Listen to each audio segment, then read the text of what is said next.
আমি আপনাকে বলি, বিষয়টা আমাদের স্থানীয় লোকজন দেখছে, কিন্তু এটা জঙ্গলমহলে এই বর্ষা বা যেখানে বন্যা টন্যার সময় ব্যাপকভাবে হচ্ছে। এবং কয়লা সিবিআই বন্ধ করার পরে আবার চালু করার চেষ্টা হচ্ছে রানীগঞ্জে, আবার যেটা বন্ধ ছিল আবার প্রস্তুতি চলছে, তাতে ভয়ঙ্কর ভাবে। এবং লালগড়ের আইসি এই সৌরভ রায়ের জন্য পুরো একটা গ্রামকে জেল খাটিয়েছে।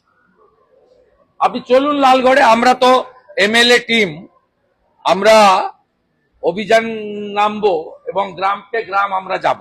গোপীবল্লভপুর থেকে, জামমণি থেকে, বিনপুর থেকে, কাঁসাই, সুবর্ণরেখা, এই বেল্ট, বাঁকুড়া, বিষ্ণুপুর এর এই যে অংশ, সারেঙ্গা থেকে শুরু করে একদম পুরো সোনামুখী পর্যন্ত ভয়ঙ্কর অবস্থা। পশ্চিম বর্ধমানেও তাই, বীরভূমেও তাই ভয়ঙ্কর অবস্থা। কোনো নদীর অস্তিত্ব নেই, সব টাকা ভাইপোর কাছে পৌঁছাচ্ছে এবং এসপিরা সব টাকা তোলার দায়িত্ব আছে, আইসিরা সব কাজ ছেড়ে এই বালির কাজ করছে। হরিদেবপুরে গণধর্ষণের ঘটনায় আমরা যা করার করছি, আমরা লেগে আছি এই ইস্যুটাতে। আমি আজকে নয়, গত 1 বছরের বেশি সময় ধরে লড়ছি। এবং যারা লালগড়ে অন্যায়ভাবে 65 জনকে জেল খাটানো হয়েছে, তাদের পাশেও আমরা দাঁড়িয়ে। আমি ভিডিও কল করে তাদের সঙ্গে কথাও বলেছি।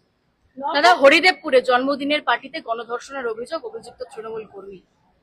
মমতা ব্যানার্জি যতক্ষণ পুলিশ মন্ত্রী থাকবে ততক্ষণ এই ধরনের ঘটনা প্রত্যেকদিন ঘটবে। আব্দুর রহিম বক্সী